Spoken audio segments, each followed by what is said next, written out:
पिनी, हरि से करे हराम, मुख कड़ी आई कुमत की, कह न देई राम।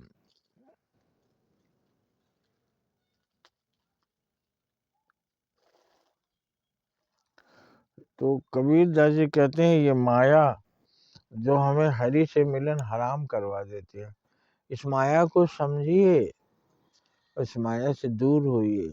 माया बहुत सुंदर होती है, माया बहुत आकर्षित करती है, माया बहुत स्वाद युक्त होती है। माया आपको ऐसा आकर्षित करती है कि आप पागल हो जाते हैं। तो पागल क्या करता है? अपने घर को फूंकता है, अपने ही माथा को नोच लेता है, अपने शरीर को नोच लेता है। तो माया में ऐसे पागल हो जाते हैं कि अपने मोक्ष का दरवाज़ा स्वयं बंद कर देते हैं, नरक का द्वार खोल देते हैं।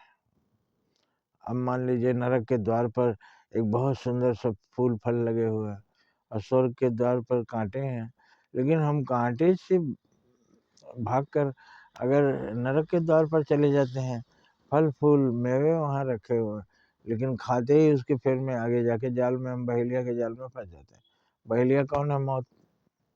मौत अपना जाल फैलाकर सारी दुनिया में माया बिखेर के बैठी है। अब सीधे समझिए, मौत एक बहेलिया है जो जाल बिछा कर रखा है, उसके दाने चुगोगे तो जाल में फंसोगे और मर जाओगे और तुम्हारा मोक्ष नहीं होगा। तो उस माया के बहेलिए को छोड़िए, सच्चा राह पहचानिए। एक एक दाना चुनेंगे, लेकिन जहाँ जाल होगा वहाँ नहीं फंसेंगे। तो ये जाल क्या है? मुसीबत। रोग शोक परिताप बंधन व्यसना नीचा। रोग शोक सारे दुख जो है वो हमारे कर्मों के ही फल हैं। तो जैसे कर्म करने से, ये बुरे कर्म करने से बुरे फल मिलते हैं, बुरे कर्मों से दूर हो जाइए। तो ये सब कुछ माया है। इस धरती को हजारों लोगों ने जीता, हजारों लोगों ने हारा, वो सब चले गए, धरती यही है।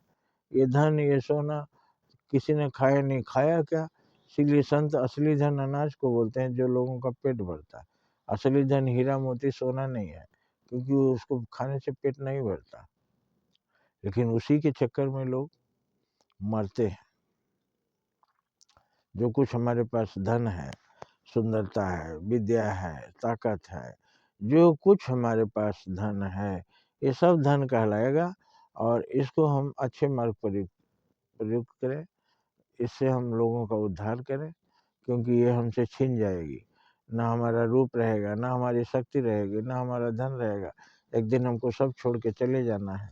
इसलिए जब तक ये है परोपकार कर लो, मौका निकल जाएगा तो का बरसा जब किसी सुखाने। सब चला जाने के बाद बुद्धि आया तो क्या आया? समय बीत पुण्य का पछताने। तो समय निकल जाएगा और आप हाथ मलते रह जाएंगे। इसलिए जब तक हमारे पास शक्ति है, सेवा कीजिए, पुण्य कमाइए। जय हिंद, जय भारत। इस ज्ञान को प्रसार प्रचार कीजिए अधिक से अधिक, जिससे सबका भला हो। जय हिंद, जय भारत।